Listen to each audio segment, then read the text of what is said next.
So ఇప్పటివరకు నమోదైన polling సరళిపై మా ప్రతినిధి జమీమా ఫోన్ లైన్లో అందిస్తారు. జమీమా లైవ్లో అందిస్తారు. జమీమా. All right. నేను జమీమా రామారావు. ఇప్పుడు కనుక మనం చూసుకున్నట్లయితే ఏపీలో ఎన్నికల వాతావరణం ప్రశాంతంగా సాగుతోంది. ప్రముఖులు ప్రత్యర్థులందరూ కూడా పోటాపోటీగా ఓటు హక్కును వినియోగించే పనిలో పడ్డారు. ఇక చాలామంది బరిలో ఉన్న అభ్యర్థులైతే ఉదయాన్నే 9 గంటల నుండి వాళ్ళు ఓటు హక్కును వినియోగించుకోవడానికి ప్రదేశానికి వెళ్ళడం జరిగింది. దానికి సంబంధించిన విజువల్స్ అన్ని మనం చూస్తూనే ఉన్నాము.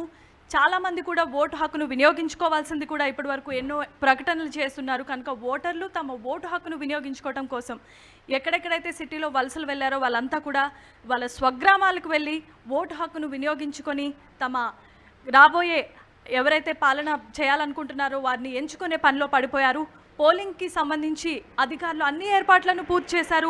ప్రశాంతమైన వాతావరణంలో పోలింగ్ ముగుస్తూ ఉంది. చాలామంది ఓటు హక్కును వినియోగించుకోవటానికి చాలా ఉర్రూతలూగుతూ ఉన్నారు. చాలామంది అభ్యర్థులు కూడా బరిలో దిగడం జరిగింది. అయితే ఇప్పటి వరకు కనుక మనం చూసుకున్నట్లయితే ఏపీలో పోలింగ్ శాతం అత్యధికంగా 55% నమోదు కాగా విశాఖపట్నంలో అత్యల్పంగా 45% పోలింగ్ నమోదైంది.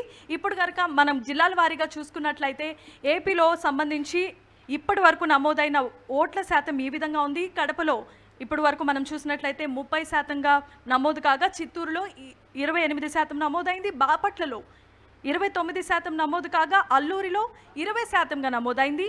అనకాపల్లి జిల్లాలో 19.97% కాగా అనంతపురంలో 25% ఓట్లు నమోదయ్యాయి. ఇక అన్నమయ్యలో 25% నమోదు కాగా కృష్ణా జిల్లాలో 28% నమోదైంది. కోనసీమలో 28%.